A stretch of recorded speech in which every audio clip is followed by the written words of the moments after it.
Tu penses prendre soin de tes cheveux avec des shampoings bien parfumés, des après-shampoings doux au toucher et des sérums qui donnent un éclat instantané. Et si je te disais que certains composants de ces produits font plus de mal que de bien à tes cheveux? Dans cette vidéo, je vais te parler des dangers cachés dans tes produits capillaires. Alors accroche-toi car tu risques de ne plus jamais regarder tes produits de la même manière.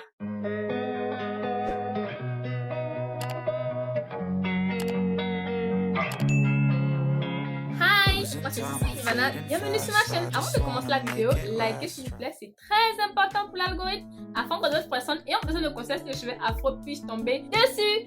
Vous êtes nombreux à regarder la vidéo et peu de personnes s'abonnent, donc si tu es intéressé par cette thématique, abonne-toi, c'est gratuit. J'avais déjà fait une première vidéo sur les différents composants nocifs qui sont dans nos produits capillaires et là je peux dire que cette vidéo là est une suite logique pour approfondir les explications et donner plus de détails sur les différents produits et comment les identifier. En numéro 1, comme composant nocif pour nos cheveux, nous avons les silicones. Les silicones sont des ingrédients dérivés du pétrole ajoutés dans nos cheveux pour donner un aspect lisse, brillant et doux aux cheveux. Mais en réalité, ils bouchent la fibre capillaire comme une couche de plastique et empêchent l'eau, les huiles naturelles et le soin de pénétrer dans les cheveux. Résultat, les cheveux s'assèchent de l'intérieur et au fil du temps, ils deviennent cassants, ternes et fragiles. Voici sous quel nom vous pouvez les identifier sur les étiquettes de vos produits capillaires. Désolée, je vais un peu écorcher les noms, mais c'est un peu compliqué à lire quand même. Alors, nous avons dimenticone, amodimenticone, cyclopentasiloxane, cyclohexasilocane, trimenticone. Tous ces ingrédients se terminent par cone,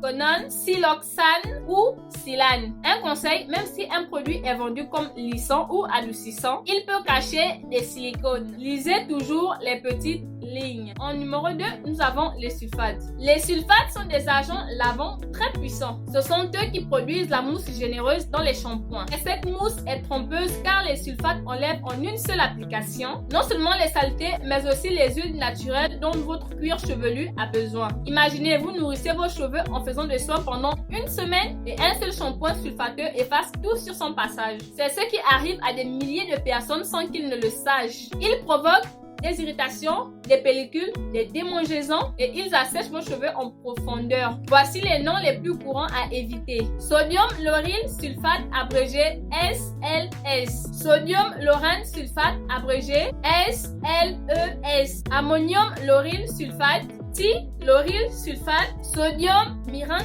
sulfate. Si vous avez des cheveux crépus, ces sulfates sont particulièrement agressifs. Privilégiez les shampoings sans sulfate. En numéro 3, nous avons les parabènes. Les parabènes sont des conservateurs chimiques utilisés pour éviter que les produits ne moisissent ou ne fermentent. Mais certains parabènes sont soupçonnés d'être des perturbateurs endocriniens. Ils peuvent imiter les hormones du corps humain et perturber le système hormonal. Certains scientifiques les associent au risque de cancer, troubles de la fertilité et même de puberté précoce. Même si certains pays ont interdit certains types de parabènes, on en retrouve encore beaucoup dans des produits capillaires, surtout ceux à petit prix. Alors, voici les noms sous lesquels se cachent les parabènes sur les étiquettes. Méthylparabène, propylparabène, butylparabène, éthylparabène, isobutylparabène, parfois abrégé en E majuscule 214 ou E majuscule 219. Dès que vous voyez parabène dans un mot, fuyez même en petite quantité car ces substances s'accumulent dans le corps humain. Petit bonus, voici d'autres ingrédients à surveiller de très près qui posent aussi problème de manière générale. Paraffinium liquidium, c'est un dérivé du pétrole qui bouche les pores et étouffe les cheveux. Cera microcristallina, ce sont des cires minérales lourdes. Formaldéhyde, on peut aussi le trouver sous le nom de libérateur formaldéhyde. C'est un allergène puissant, probablement cancérigène. Le vrai pouvoir, c'est celui de l'information. Avant d'acheter un produit, prenez 30 secondes pour lire les étiquettes insérées vers la fin contenant la liste des produits. Elle commence toujours par les éléments les plus présents dans le produit. Alors si vous voyez dimenticone, sodium laurane sulfate ou méthylparabène, osez-le et tournez-vous vers des alternatives plus saines. C'est tout pour cette vidéo. Like si tu as aimé, abonne-toi, active la cloche de notification afin de ne pas rater mes prochaines publications.